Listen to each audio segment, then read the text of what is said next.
first and foremost, thank you so much for, taking time out of your day. Thank you so much for sticking with us. And we had a little bit of a trouble with a link, but could not be more excited for today. Today's been kind of a journey to get here. And so I thought about how I'd open this. And I just want to say, like, good afternoon, LA. Like, it's super exciting to think about, we're taking the show on the road. So, and it's also super important that we call out, man, your health is so important to us.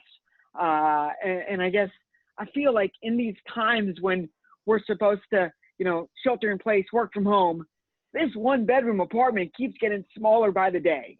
So it's awesome that we're able to do, community building virtually. So with that as a little bit of a background, my name is Greg Geibel. I work at Zendesk, and I got the greatest job on the planet.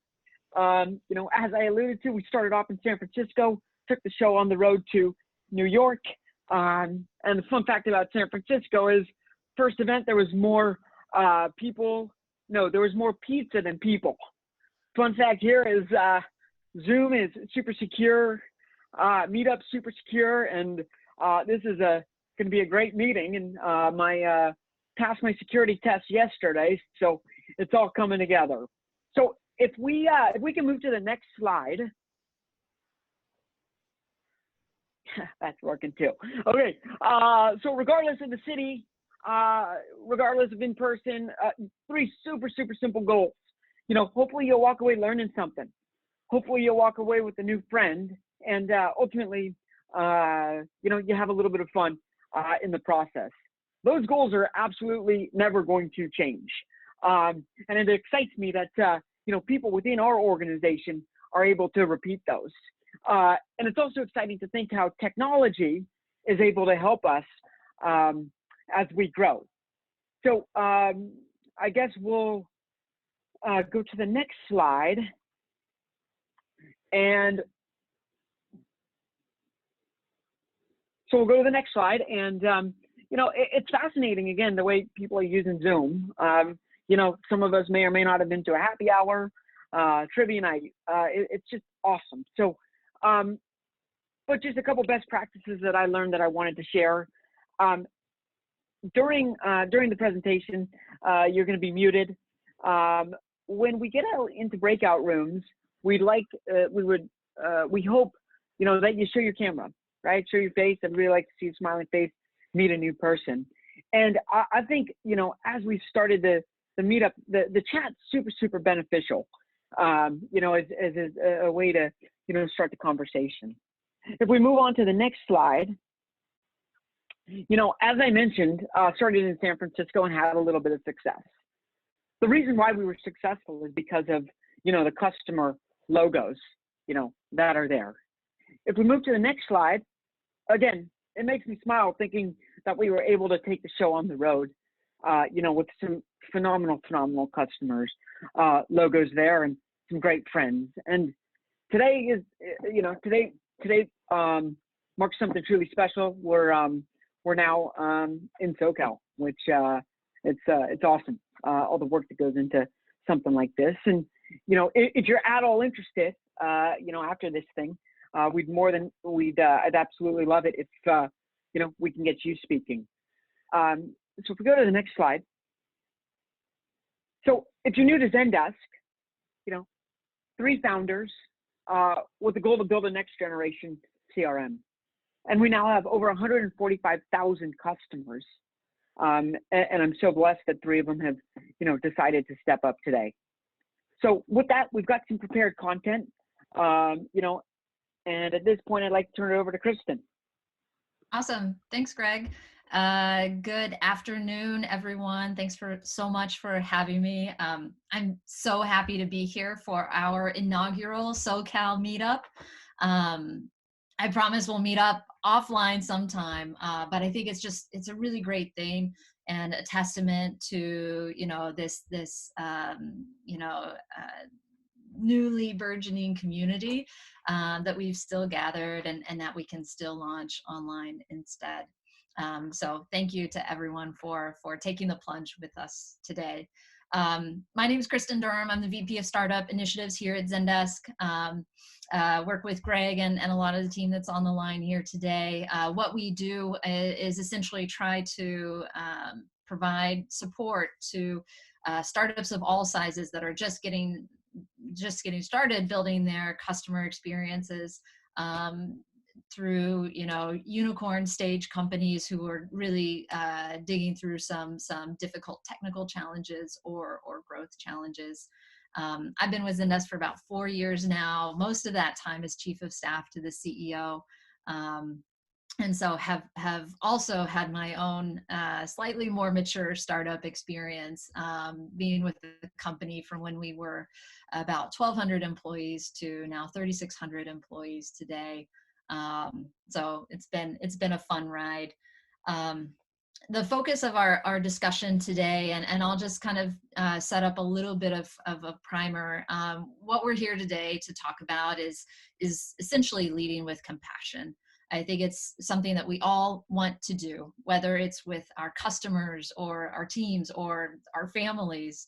And the current environment, it makes it particularly challenging. Demands of the business mean that we have to sometimes make trade-offs on how we do things. And I think with that in mind, compassion is a theme for really how we approach our work and approach our interactions with customers is really important.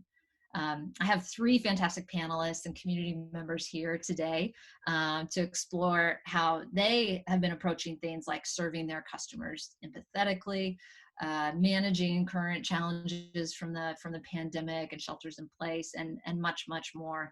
And just so you kind of know what to expect, we've prepared 3 topics, and so you'll hear from everyone on each of those. But we'll kind of keep the conversation going in about 10-minute blocks so that we have a chance to dive into each one of those. And with that, I would love to turn it over to my panelists to introduce yourselves briefly, a little bit about your current role, and then, of course, a fun fact. And I know that Lori definitely has one because she posted it, but I'll ask her to say it live too. So I'll hand it over. Maybe Brad or Lori, you can start. Oh, sorry. Hi, so I'm Lori Badger. I'm the CX Efficiencies Manager for JoyBird Furniture. Fun fact about me is I completely rebuilt and restored a 51 Chevy pickup. Took about 5 years, and I love it. Awesome. Thanks. Brad, you want to go? Sure, why not? Cool. My name is Brad Harris. I am the senior manager of the global product support team at Red Digital Cinema. Let's see, fun fact. I named my first kid after Wolverine from the X-Men. So we're now doing kindergarten in the next room with Logan. So that's pretty fun. Awesome. And Laura? Hi, everyone. It's such an honor to spend time with you all today on this Earth Day. My name is Laura Teichmiller, and I'm the Senior CS Operations Manager at SimplePractice. And a quick fun fact about me, one thing that totally makes my day, no matter what, is stumbling across some mini chocolate chips. Those little tiny treasures make me so happy. How do you stumble across them, Laura? Oh, like if you're ordering from or in a different time in a restaurant and you find a dessert menu that has them, or it just comes on something you order. It's pretty great surprise. Cool, thanks. And I forgot to give a fun fact. So I'm typically based out of our San Francisco office. On my first trip to Southern California, my expectations were met and exceeded because I met LL Cool J at the airport. So I'm sure that happens all the time to everyone in SoCal. Yeah, I was very impressed and took a ridiculous photo with him. So if anyone wants to see that, I can share the poster with you. But Anyway, on to the topics of the day. The first thing that the team wanted to dive into is where efficiency and empathy collide. And this is a big topic.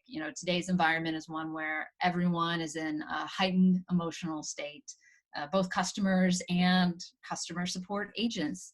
Plus, I think work from home is making it harder for managers to help teams solve, challenges that come up in real time. And so it's obviously important to apply empathy, but can that go too far, or how much empathy is kind of the right amount at this time? And so Lori's going to kick us off. I think that maybe one question to you is, customers all want rapid health, but how can we assist them while fostering and growing relationships that keep them coming back over time? Awesome. Yeah. First of all, no, I have not met LL Cool J. So you definitely had a more unique experience than you think. So something I would say, like, just straight off, is the best way we can be empathetic to our customers is to value their time, right? I think we've all had that experience where someone has walked into our space and just started talking without any regard to the task we're performing, and then expect us to stop what we're doing and help. That's really frustrating just for anybody on a human level, but especially right now when everything just feels a little bit extra stressful. Like you said, there's this heightened emotional state. If we're not valuing our customers' time, especially when all we can think about is time, like, how much time am I going to be in quarantine? How much time do I have left on this earth? Like, it's starting to feel really real and scary and serious. And so the more we can value our customers' time, the more we can, like, just be empathetic immediately with our response. So that value, placing that value on their time, immediately communicates empathy. So being efficient and quick with our response really allows our customers to know that we value their time. And that definitely, like, then ties into a lot of things that I do for JoyBird. So efficiencies wise, setting solve rate goals, timelines for how fast we need to be getting back to our customers, without limiting our agents in their ability to be empathetic. So I know, like, everybody's heard of the Zapier, like, 12, or not Zapier, Zappos 12-hour call. We're trying to steer everyone away from that. But of course, if somebody needs that sort of long time human interaction, it's something we definitely want to give. Because we can't do a lot of our person-to-person interactions with our customers right now, we're even making sure that we are just writing a thank you email that just says, like, call us if you want to chat. And you wouldn't believe the response we get from customers just saying, like, I can't believe anyone would offer to talk to me right now. And so, like, if you just think about that, like, how can anyone think that a customer service team wouldn't want to talk to them, right? Mm-hmm. So everyone's emotionally trained to think customer service, I need to talk to a manager. Mm-hmm. Because whoever I get on the phone can't help. And so the best way that we can make sure that our customer service agents can be empathetic is to give them the tools that they need to help without having to tie somebody in, mm-hmm. without having to bring somebody, like a manager, over to approve everything, to override everything. Like, that's a horrible experience. It's not an empathetic experience, and it certainly doesn't value anyone's time to make them jump through the hoops of, like, okay, well, you can talk to my lead. Oh, well, now this person's manager. Like, all of that is just awful. Like, tangentially to that, when we're talking about something like emails, something that I've definitely, like, anecdotally anyway, learned is we can't just leave a place in a macro that says empathy, right? That's like, maybe you have an agent who gets it, maybe you don't. But empathy isn't quite enough. So I'm always trying to say, like, restate the customer's problem in your own words and explain, like, how come you understand that would be a frustration. So just those little, like, hints and breadcrumbs that you can lead the agent while they're working with the customer, I think are really important and really helpful to help with that speed and efficiency while still just implementing and plugging in the empathy. I don't want to say it's plug and play. I do think my agents are sincere in their, like, empathy, but just that constant reminder really helps them with that. I feel like I'm rambling. No, that's great. And I think, Brad, actually, when we had chatted, you talked about kind of I think a similar theme, like getting the ticket to the right person, you know, is in some ways an act of being both efficient and empathetic at the same time, right? Yeah, exactly. And, you know, we, due to the nature of Red Digital Cinema, you know, we've got people that are out in the field shooting with our cameras or editing, and they've got someone breathing down their neck and they need to get a solution. So having the agents that have that sort of experience too, where they've been in that place, they can almost literally remember a time when they were in that position with someone above them trying to find an answer. So the way that we approach trying to assist these customers is really just let them, you know, let the tidal wave of information hit them, digest it, and then just set the tone back to the customer and say, hey, you know what, I understand that's got to be really difficult. You know, I've been there myself. Let's see what we can do. And I think the you know, almost literally putting yourself in the person's shoes has really made our team that much more efficient when we look at what needs to be done to get this person's problem solved. Awesome.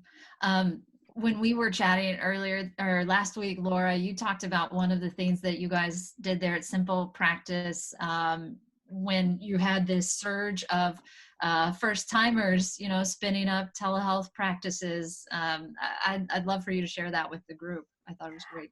Oh, of course.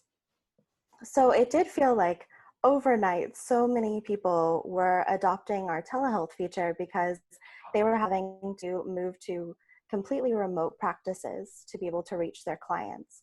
And so one of the things that we did, because we were seeing so many customer requests coming in about how to best use the feature, or, you know, how to make sure that their clients could best use the feature, we knew that we needed to offer totally different ways to get support from us so that people were getting answers faster and, you know, more in real time.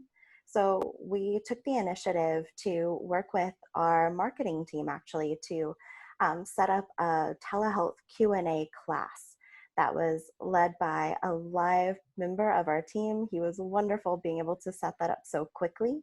And he was able to reach hundreds of our customers all in the span of, you know, those 30-minute blocks 3 times a week, being able to help them troubleshoot or get those questions answered. And it was a moment where I was incredibly proud of the work that we were able to do for our customers, even during this really trying time.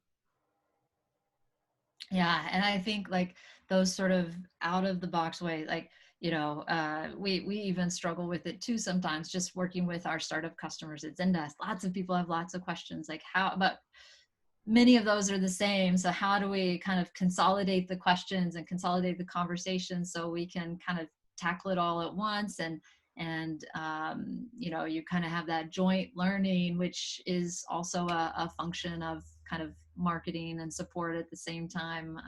Our team hosts a weekly office hours with an expert success person from Zendesk, and we found that to be super helpful. That folks come in with questions and they learn about, you know, they get answers to their questions, but then they also sit and listen and kind of realize the next question that they would have asked and get some insight there. As you guys think about, you know, especially now, I imagine you all have a lot of efficiency metrics that you manage your business by. How are you thinking about those metrics right now, and managing towards them? Well, I'll jump in here. Sorry. I would definitely say that it's changed a bit, right? All of our agents are working from home. A lot of them have kids. A lot of them have other distractions. Right now, I can tell you that the gardener is like at our neighbor's house, and there's like a leaf blower in the background that I'm worrying about. So like every little thing like that is distracting. And so right now what we're striving for is to try and keep our team on goal and explain how important those things are, but also be empathetic ourselves and let the team know we understand, like, hey, I don't think that you should be at 100% capacity right now, like 80 is fine, because I certainly understand that if you have 2 children who need something, you need to help your children. Like there's no there's no other option there. You can't just let them scream in the background while you take a call. So we are trying our very best to like practice our own preaching in empathy to our agents and understand what's happening and understand why they might be delayed. But it's also really forced us to increase our communication with them. So I don't see you active on Slack. Are you alive and awake? You know, we're just really monitoring those metrics and goals a lot more than we would be in person. Because in person, I can hear if you're talking on a phone call or not. I can see if you're typing or not. I can see if you're watching YouTube on your phone. You know, that all is just out the window for us now. So we're finding these other ways to move forward. I'm really interested to hear how everybody else is managing it. You know, at Red, our customer base is people that are out using our equipment, and right now the world is shut down, so there's not as many people out using the equipment. Our facilities are shut down. We can't receive customers' products to repair and send back out. So we've become kind of this standstill. We've got a couple teams, one team that facilitates returns, one team that is troubleshooting and you know, the high level technical side, and you know, we've got one team that's still receiving 5-ish, 6-ish tickets a day, whether that's new or reopened. So it's not a lot. And then another team that's almost nothing. You know, unfortunately, we've had to kind of make some sacrifices at the company to kind of continue moving forward. And you know, we've focused on the team that is still currently receiving customer communication right now. And at times like this, and you know, I remember even tough times in the company's history, when it's hard and your nose is is on the grindstone. I tend to back off, and we tend to kind of just say, okay, let's meet the standard SLAs. Let's get back to the customers in our standard amount of time, but I'm not going to sweat you on how many tickets you're handling. I'm not going to sweat you on you know, if you need to take a longer break or multiple breaks, or if you need to decompress, I'm not worried about this. I'm just thankful you're here. I'm thankful that our customers aren't noticing any sort of difference. And that's the big thing to us, is that our customers never have any sort of perceived change of service.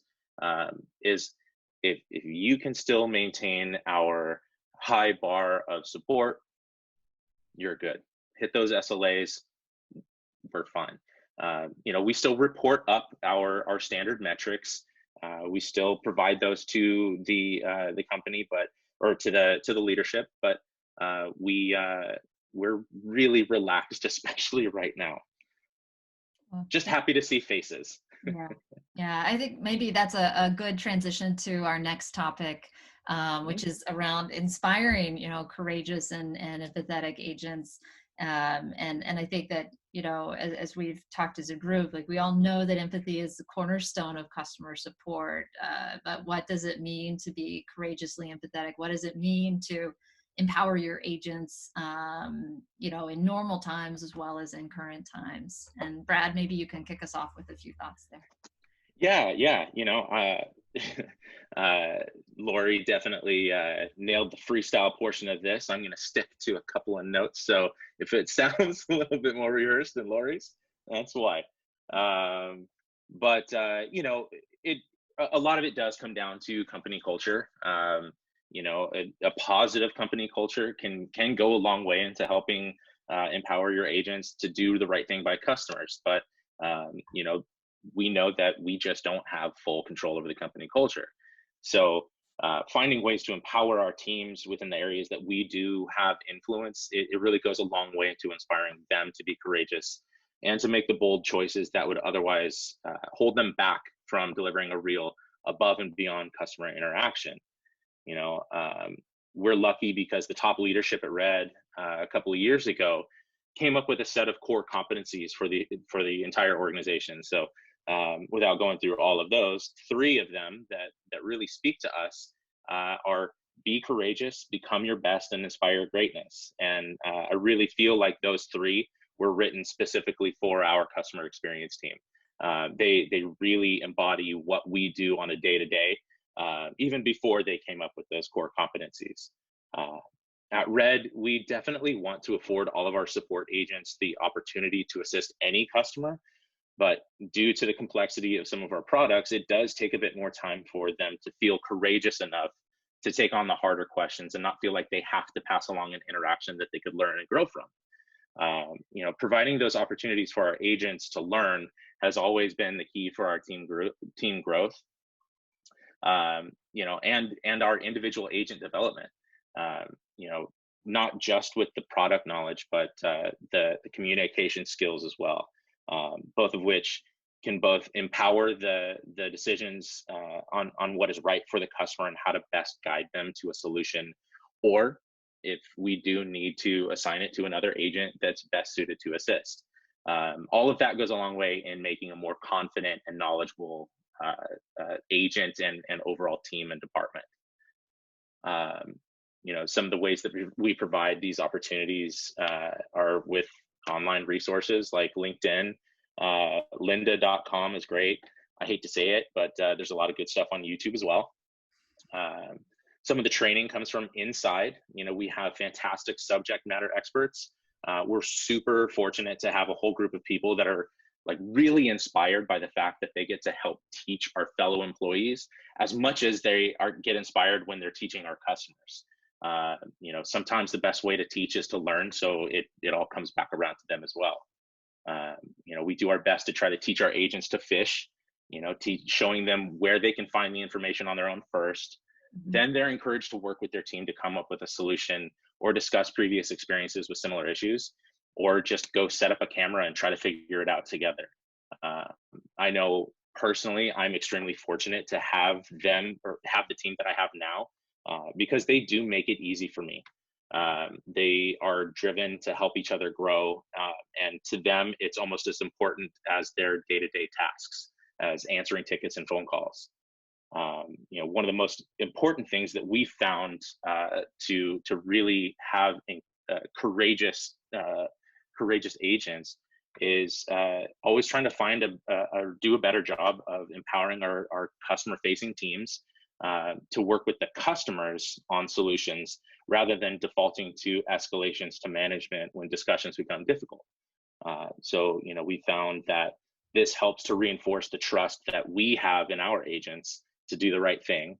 And if something does turn sour, they know that their leads will always have their backs. So, we understand that team dynamics change with each time someone comes or goes, but it's important to continue to foster an environment and a department culture that does put such value in personal and professional growth. So with that be courageous pillar for the whole brand, it is my job to ensure that our agents stay, that courageously empathetic. Yeah, I think Lori, you mentioned too at JoyBird, right? You have a similar kind of encouragement around like take the ticket and make the decision. It may not be right in retrospect, but you really try to encourage that in your teams as well. Absolutely, yeah. It's something that we just tell them from day one, like do what you think is best for the customer. If at the end of the day we're going to come back to you and say like, okay, 50% refund over that, maybe it wasn't the right move, but we're going to back you up. Like next time, let's give you some tools to handle it a little differently, but no one's ever in trouble for doing what they think is right. And I think that's so important in building like a really good culture and a great team. Like I'm totally on deck with Brad. Like there have been some real changes in our company, just with how sales have gone. So there's furloughs and this sort of thing, and anything like that can really impact a team negatively. But because our team feels so empowered by leadership, when we tell them this bad news, all they do is rally around us and support us more. And I've never been so humbled in my life to have our team just come back to us and not say like, I can't believe you had to furlough someone, but say like, are you okay? That must have been really hard. That's amazing. Laura, I wanna turn to you because when we chatted before, you talked about, as we talk about courage and empowerment, you mentioned that you do company-wide ticket duty on a regular basis. And so how do you extend this idea of courage and empathy and empowerment to folks who are beyond your direct team?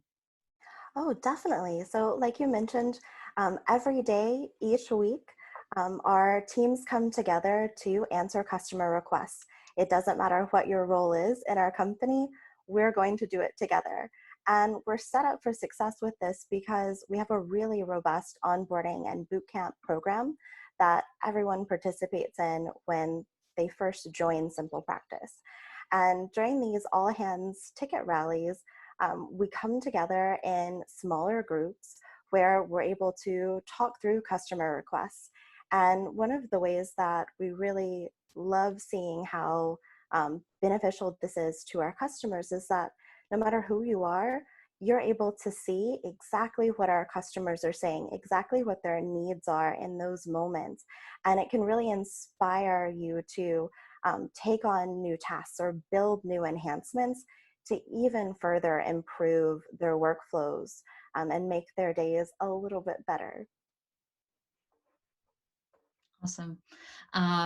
I'm getting a time check. We have one more topic, so maybe we'll go ahead and jump onto that, leave a little bit of time for group Q&A at the end. But I think kind of the third pillar that we wanted to talk about when it comes to empathy is how self-service can play a role. Laura's going to kick us off here, and I'm going to attempt to quote her. So she said last week something to the effect that providing great self-service is one of the biggest acts of empathy we can show our customers and our agents. And like, man, that really had an impact on me. This is at least the second or third time I've repeated that to a group. Self-service has been trending as a customer experience topic for quite some time. But I'm interested to have you guys talk a little bit about how you think it fits into this conversation about empathy. And so, Laura, I'll let you take the floor first. Yeah, I'll be really happy to expand on that. So our mission at SimplePractice is to serve our customer base of thousands of health and wellness professionals who are doing inspiring and transformative work with their clients. We serve behavioral health therapists, substance abuse counselors, SLPs, Pilates instructors, and so many other specialties. And each of them is adapting their practice to continue to provide services to their clients remotely. And they're inspiring us to continue to improve our platform and support options every day.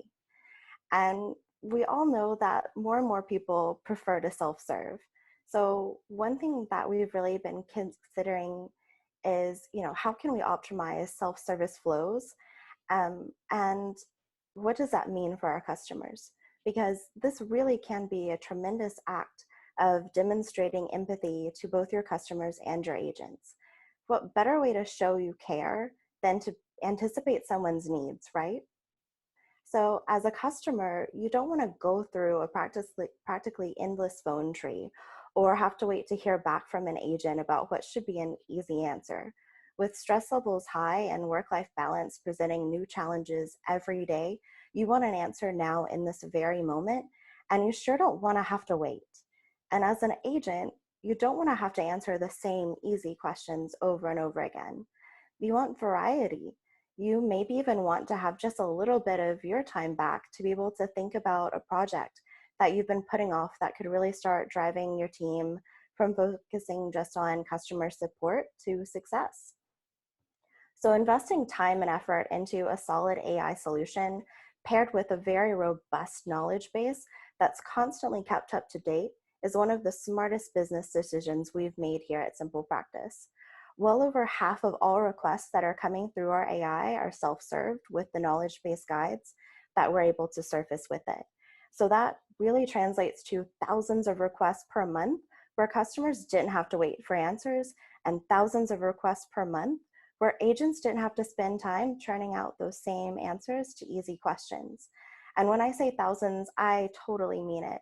In just the last month, our AI has handled over 16,000 questions that could have very easily turned into tickets or chats or phone calls. And all of these didn't need any human touches. So we were able to give back valuable time to our agents and especially to our customers.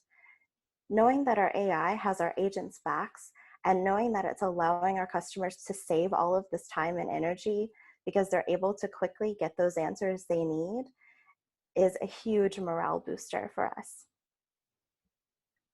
Awesome. Brad and Lori, I know you guys both have a big product offering like SimplePractice too, and lots of complexity sometimes in that offering. How have you thought about your approach to self-service when there is that level of complexity in the products that you bring to market? You know, we do have a pretty, sometimes it's large, but sometimes a confusing product catalog, and trying to wade through those waters is a lot like you know, swimming upstream.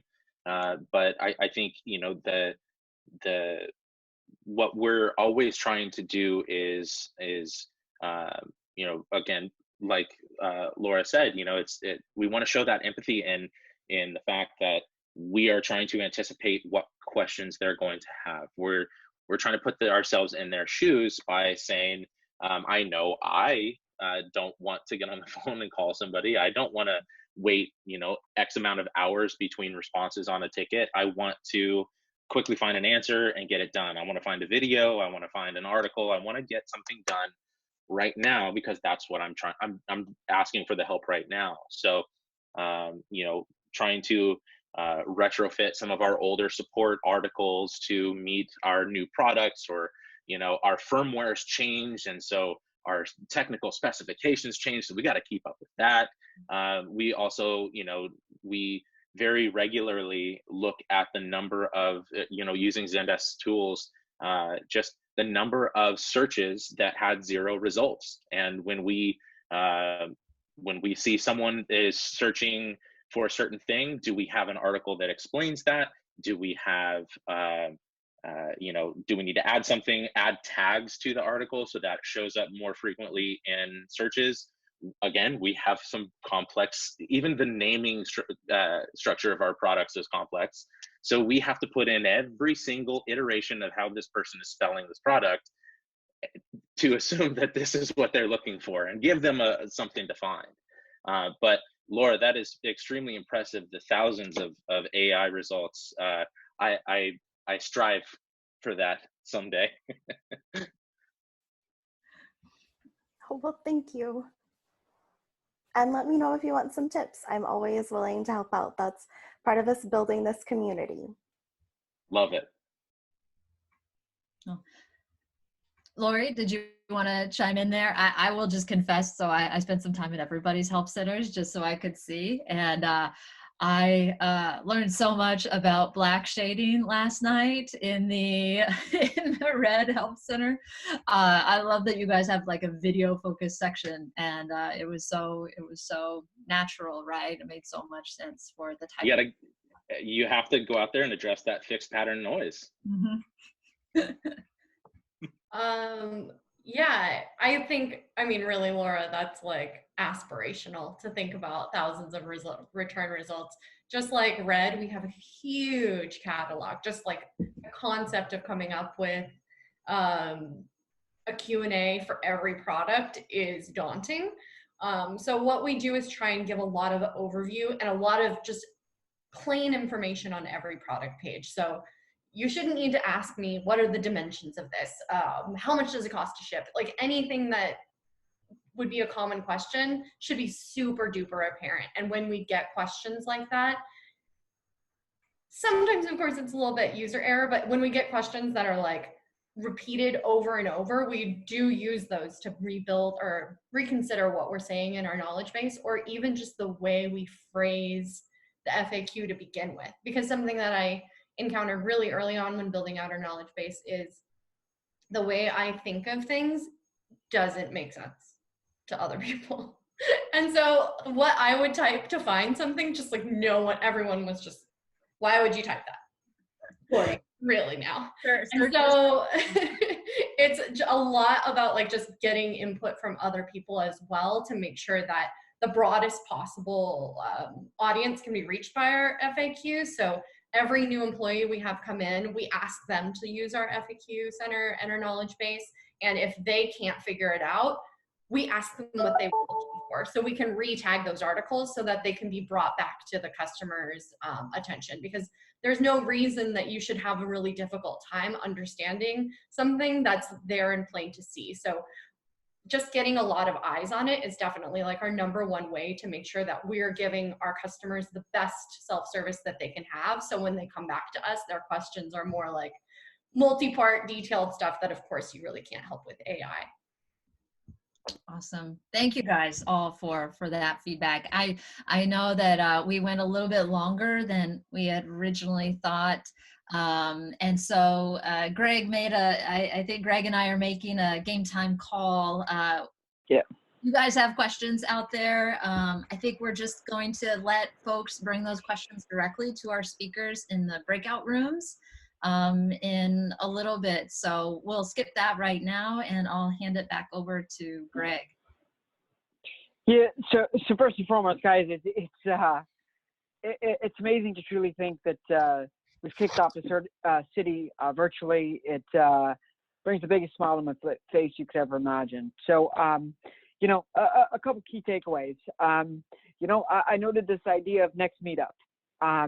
If anybody's feeling inspired, man, any help growing the community, if you're ready to, you know, tell your story, would love for you to speak.